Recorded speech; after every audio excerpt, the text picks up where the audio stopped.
আরজিকর কাণ্ড। আরজিকর কাণ্ডের তদন্ত চালাচ্ছে সিবিআই এবং আরজিকরের খুন এবং ধর্ষণ কাণ্ডে স্বতঃপ্রণোদিত মামলা দায়েরের নির্দেশ দিয়েছিলেন সুপ্রিম কোর্টের তৎকালীন প্রধান বিচারপতি DY চন্দ্রচূড়। কিন্তু চন্দ্রচূড় জমানার ইতি হয়েছে। নতুন প্রধান বিচারপতি সঞ্জীব খান্না তিনি বিচারপতি হিসাবে শপথ নিয়েছেন, প্রধান বিচারপতির চেয়ারে বসেছেন। তবে প্রধান বিচারপতির চেয়ারে বসলেও এক মাসের মধ্যে একবারের জন্য ওঠেনি আরজিকর মামলা শুনানির জন্য। তবে আজ কিন্তু সেই বড় দিন, কারণ আজ আরজিকর মামলার শুনানি উঠতে চলেছে নয়া প্রধান বিচারপতি জাস্টিস খান্নার হাতে। জাস্টিস খান্না অতীতে কিন্তু একেবারে ঐতিহাসিক নির্দেশ দিয়ে গোটা দেশে শোরগোল ফেলে দিয়েছিলেন। সেই বিচারপতি এবার প্রধান বিচারপতির চেয়ারে বসেছেন। আর শুধু চেয়ারে নয়, এবার কিন্তু একাধিক গুরুত্বপূর্ণ মামলা প্রধান বিচারপতির হাতে আছে। আরজিকর মামলা, তার সাথে সাথে 26,000 শিক্ষক শিক্ষিকা শিক্ষাকর্মীর চাকরি বাতিল মামলা, সেই মামলাও কিন্তু উঠতে চলেছে দু একদিনের মধ্যেই। আর তার মধ্যেই কিন্তু আজ একেবারে স্পেশাল দিন রাজ্যের জন্য, কারণ আরজিকর মামলা, যে আরজিকর কাণ্ডে বিচারের দাবিতে এখনও পর্যন্ত আন্দোলন চলছে রাজ্যে। মহিলাদের রাত দখল থেকে শুরু করে রাস্তার আন্দোলন, বিক্ষোভ, সমস্ত শ্রেণীর বিভিন্ন পেশার মানুষ এসে রাস্তায় আন্দোলন চালিয়েছে, বিক্ষোভ দেখিয়েছে। রাজনীতির রং ভুলে সমস্ত রাজনৈতিক দল একসাথে আন্দোলন চালিয়েছে বিচারের দাবিতে এবং দ্রুত বিচারের দাবিতে। আর সেই আরজিকর কাণ্ডের, তিলোত্তমার খুন এবং ধর্ষণ কাণ্ডের মামলা অবশেষে নয়া প্রধান বিচারপতির হাতে আজ উঠতে চলেছে।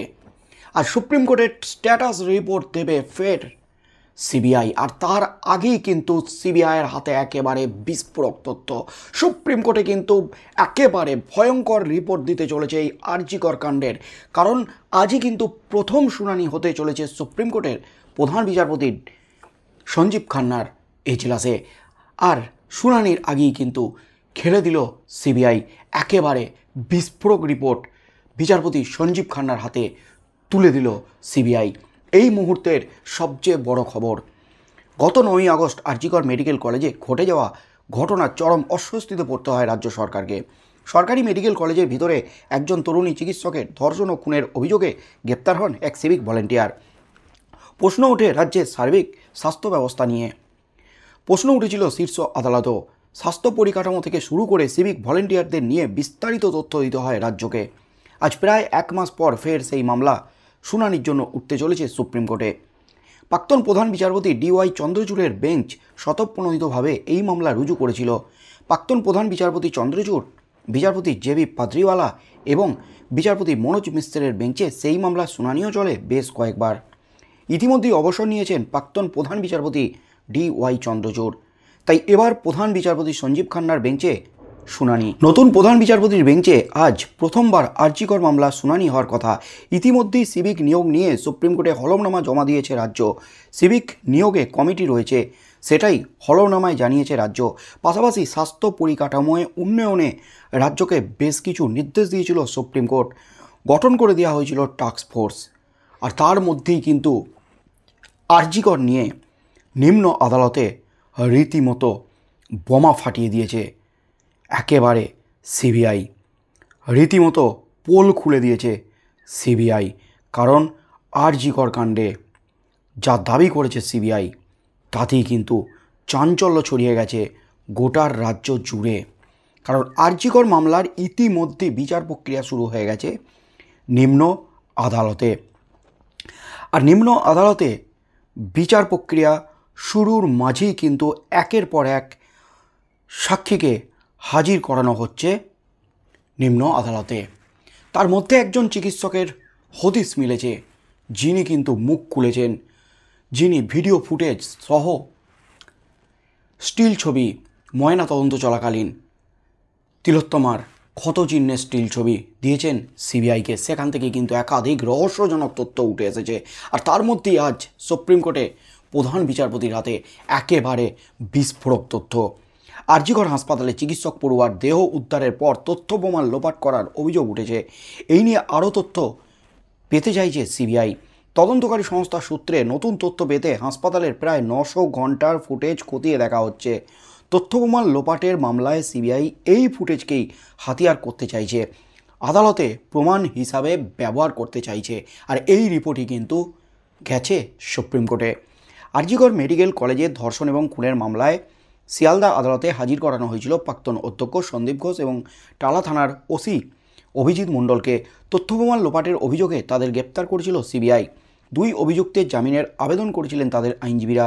তারা সওয়াল করে জানিয়েছিলেন সন্দীপ এবং অভিজিতের গ্রেপ্তারির 87 দিন পরেও ফুটেজ খতিয়ে দেখছে সিবিআই, তাই তাদের জামিন দেওয়া উচিত। যদিও সেই আবেদন খারিজ করে দিয়েছে আদালত। 13ই ডিসেম্বর পর্যন্ত দুজনকে জেল হেফাজতে পাঠিয়েছে সিবিআই। এবার যেটা আদালতে জানিয়েছে সেই রিপোর্টটাই কিন্তু যাচ্ছে সুপ্রিম কোর্টে। আরজিকর কাণ্ডে প্রায় 900 ঘন্টার ফুটেজ তারা খতিয়ে দেখছে। তবে কোথাকার ফুটেজ খতিয়ে দেখা হচ্ছে সে বিষয়ে কিছু জানানো হয়নি। সিবিআইয়ের দাবি এই ফুটেজ খতিয়ে দেখার কাজ সময় সাপেক্ষ। ঘটনার পরে 8 দিনের 8টি সিসিটিভি ক্যামেরার ফুটেজ খতিয়ে দেখা হচ্ছে। এর আগে সেগুলির ফরেনসিক পরীক্ষা হয়েছে। সিবিআই সূত্রে খবর, তথ্যপ্রমাণ লোপাটের অভিযোগে এই ফুটেজকেই হাতিয়ার করতে চাইছে কেন্দ্রীয় তদন্তকারী সংস্থা। এই অভিযোগের প্রমাণ হিসাবে এই ফুটেজ খতিয়ে দেখছে তারা। দীর্ঘদিন ধরে সিবিআইয়ের এই ফুটেজ খতিয়ে দেখা নিয়েই প্রশ্ন তুলেছেন অভিযুক্ত সন্দীপ এবং অভিজিতের আইনজীবী। তারা জামিনের আবেদন করেছিলেন, কিন্তু সেই জামিন মেলেনি, ধোপে টেকেনি কোনো দাবি সন্দীপ ঘোষ এবং টালা থানার প্রাক্তন ওসি অভিজিৎ মণ্ডলের। আর আরজিকর কাণ্ডে কিন্তু সেই 900 ঘন্টার সিসিটিভি ফুটেজই কিন্তু বড় হাতিয়ার। সেই ফুটেজই কিন্তু রিপোর্ট আকারে যেতে চলেছে প্রধান বিচারপতি সঞ্জীব খান্নার হাতে। সিবিআই রিপোর্ট অনুযায়ী সিসিটিভি ফুটেজে দেখা যায় অভিযুক্ত সঞ্জয় রায় গত 9ই আগস্ট ভোরে আরজিকর হাসপাতালের সামনে আসে। এরপর তাকে বিভিন্ন সময়ে হাসপাতালের ট্রমা সেন্টার এবং ওয়ার্ডের দিকে যেতে দেখা যায়। ভোর 4:32 একটি সিসিটিভি ফুটেজে দেখা যায় সঞ্জয় রায় বাঁ হাতে হেলমেট নিয়ে ওয়ার্ড থেকে বেরিয়ে আসছে। সিবিআইয়ের দাবি অনুযায়ী এই সময়ের মধ্যেই সঞ্জয় নির্যাতিতাকে সেমিনার হলে ধর্ষণ এবং খুন করে। এই মামলায় তথ্যপ্রমাণ লোপাটের অভিযোগে আরজিকর মেডিকেল কলেজের প্রাক্তন অধ্যক্ষ সন্দীপ ঘোষ এবং টালা থানার প্রাক্তন ওসি অভিজিৎ মণ্ডলকে গ্রেপ্তার করা হয়েছে। সিবিআই যে বিস্ফোরক তথ্য দিয়ে জানিয়েছে রিপোর্টে, সিসিটিভি ফুটেজ থেকেই কিন্তু গুরুত্বপূর্ণ ডিজিটাল এভিডেন্স সংগ্রহ করা হয়েছে। 900 ঘন্টার ফুটেজ বিশ্লেষণ করতে সময় লাগবে, তাই জামিন দেওয়া যাবে না অভিজিৎ মণ্ডল এবং সন্দীপ ঘোষকে। আর এই সমস্ত রিপোর্টই কিন্তু বিচারপতি সঞ্জীব খান্নার হাতে তুলে দিতে চলেছেন, কারণ আরজিকরে খুন এবং ধর্ষণ কাণ্ডের সাথে আরজিকরের দুর্নীতি কিন্তু একবারে ওতপ্রোতভাবে জড়িত। 200 কোটি টাকার দুর্নীতিতে জড়িত সন্দীপ ঘোষ। তার মধ্যেই কিন্তু আজ প্রধান বিচারপতি সঞ্জীব খান্নার হাতে এই রিপোর্ট গেলে প্রধান বিচারপতি সঞ্জীব খান্না এই আরজিকর কাণ্ড নিয়ে আজ কী নির্দেশ দেন সেই নিয়ে কিন্তু জোর জল্পনা ছড়িয়েছে গোটা রাজ্য জুড়ে। কারণ দুঁদে বিচারপতি সঞ্জীব খান্না কাউকে রেয়াত নয়, তিনি কিন্তু স্পষ্ট জানিয়ে দিয়েছেন।